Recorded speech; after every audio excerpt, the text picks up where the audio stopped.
వెంకటేష్ పెద్దపాలెం, అపర్ణ మల్లిక్, హీనా సోని హీరోయిన్లుగా నటించిన latest movie 1/4. ఈ చిత్రాన్ని Tejas Gunjal films, Rohit Gunjal films banner పై ఈ సినిమా తెరకెక్కుతోంది. ఇది పూర్తి యాక్షన్ క్రైమ్ డ్రామా చిత్రంగా రాబోతోంది. పళనికే ఈ చిత్రాన్ని డైరెక్ట్ చేస్తున్నారు. ఈ చిత్రాన్ని డిసెంబర్ 12న విడుదల చేస్తున్నట్లు ప్రకటించారు. ఈ క్రమంగా తాజాగా ఈ చిత్రానికి సంబంధించిన ట్రైలర్ లాంచ్ వేడుక నిర్వహిస్తున్నారు. పళని గారు అయితే కథ చాలా బాగా ఎక్స్ప్లెయిన్ చేశారు. కథను టేకప్ ఫస్ట్ మీటింగ్లోని, తర్వాత విజువల్ కానీ చాలా బాగా మేకింగ్ చేశారు ఆయన. ఎవ్రీ ఆర్టిస్ట్ పర్ఫార్మెన్స్ చాలా బాగుంది. చాలా అంటే ఇది ఏదో చిన్న సినిమా లాగా కాదు, చాలా భారీ బడ్జెట్ ఫిల్మ్ లాగా ఉంటుంది చూస్తే. Full commercial film. ఇందులో ఐటెం సాంగ్ సాగర్ నారాయణ గారు రాశారు, చాలా బాగా రాశారు అన్నయ్య. అలాగే వరం చాలా బాగా పాడింది పాట.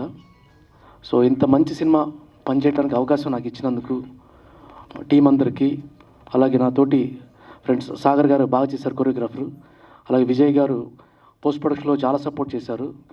फिलहाल तो मैं अभी हिंदी में बात कर रहा हूँ. आई रियली होप कि अगली बार मैं तेलुगु में बात करूँ आपसे. बहुत सारी तेलुगु फिल्म्स करूँ. बहुत सारा प्यार यहाँ से तो मिला है, आपकी तरफ से भी बहुत सारा प्यार मिले, आपके दिल में थोड़ी जगह मिले. सो या next time I wish, I hope, I pray कि एकदम धांसू स्पीच दूँ तेलुगु में. Thank you so much. मैं अंजना राजेश गुंजाल, 1/4 प्रोड्यूसर. मैं मुंबई से यहाँ आई हूँ. मुंबई से क्यों आई हूँ पता है आपको? पता है आपको? क्योंकि मुंबई से मुझे साउथ का जो प्रोडक्शन हाउस है, साउथ के जो लोग हैं, ये मुझे बहुत पसंद आए. Because of their emotions, their craziness, ये जो है ना यहाँ कल्चर, ये सब देख के मैं बहुत इम्प्रेस हो गई. और मैंने सोचा कि यहाँ ही मैं कुछ करूँ तो यहाँ पर ही करूँ. मेरे बच्चे जो घर में मूवी देखते हैं ना, सब साउथ के ही मूवी देखते हैं और उनको बहुत अच्छा लगता है. तभी मैंने सोच लिया. मेरे हस्बैंड भी वो पीछे से बता रहे मुझे तो सब लोग मेरे यहाँ साउथ की मूवी देखते हैं और सबको बहुत पसंद है.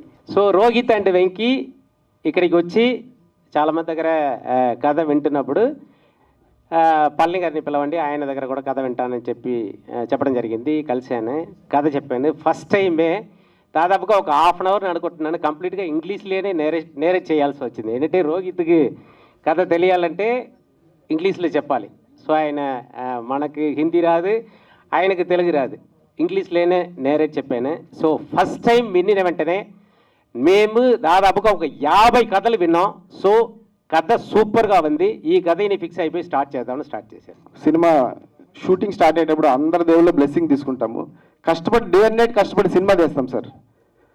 దాని ఫలితం ఏమవుతుందో మాకు కూడా తెలియదు.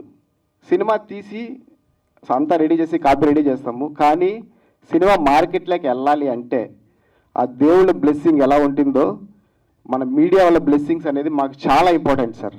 ఎందుకంటే ఎంత కష్టపడి ఎంత మంచి సినిమా తీసినా కూడా అది మార్కెట్కి వెళ్తేనే దాని వాల్యూ తెలుస్తుంది. అది ఓన్లీ బికాస్ ఆఫ్ మీడియా లేకపోతే సినిమాని పబ్లిక్ చేయడం చాలా కష్టము.